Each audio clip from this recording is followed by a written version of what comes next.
সবার প্রিয় হবার তাগিদ নিয়ে নিশ্চয়ই আমি পৃথিবীতে জন্মাইনি। আমারও কিছু ইচ্ছে আছে, স্বপ্ন আছে, বলার স্বাধীনতা আছে।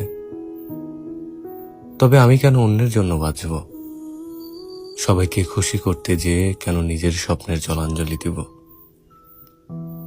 হ্যাঁ, আমি বাঁচব আমার নিজের জন্য, আমাকে ভালোবেসে আগলে রাখা মানুষগুলোর জন্য, যারা শুধু মুখে নয়, তাদের ব্যবহারে আমায় আপন অনুভব করায়, তাদের জন্য।